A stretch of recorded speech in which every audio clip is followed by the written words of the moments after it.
Kan bak hubungan kan. Nyompat abang-abang Hidayah sedekah lung BU.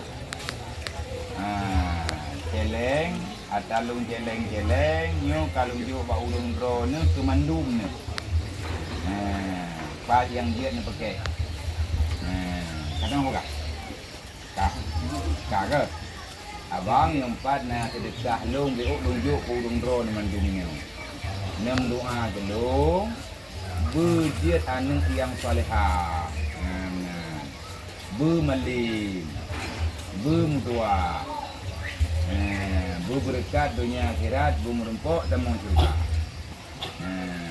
Maksudnya nem doa, yung doa baunya, rumah lung, kaya lung, bunda rezeki, nak lebih ke lung, kepasolan jeleng lah, nyaman, nyaman.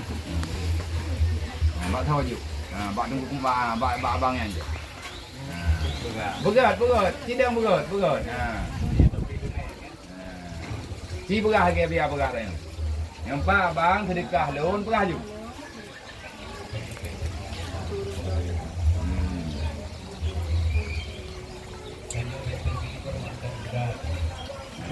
Kau deh. Ya buka celeng ju, cia u ju. Orang Jumaat orang ke? Bagi tamarta. Kau deh, ya ju. Kau mana? Anak pegah makasih le mak punya. Pegah makasih le.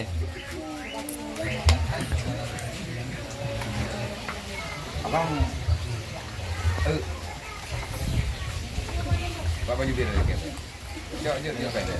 Jom pendek. Pengen ni pendek lagi.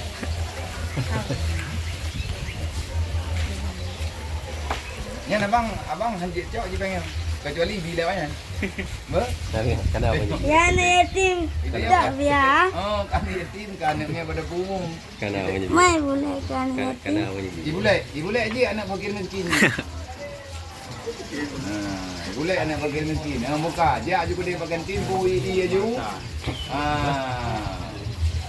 Bayi aja dia celeng-celeng je pada tunggu mujahidin. Kau boleh ha? Dia gede ju. Empat celeng beda ya. Dia pakai tinju.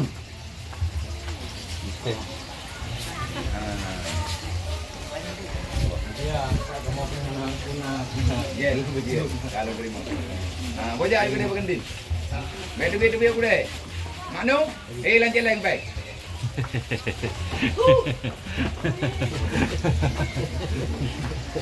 Semua dia. Ya, semua lagi ni dia. Terima kasih. Insya-Allah.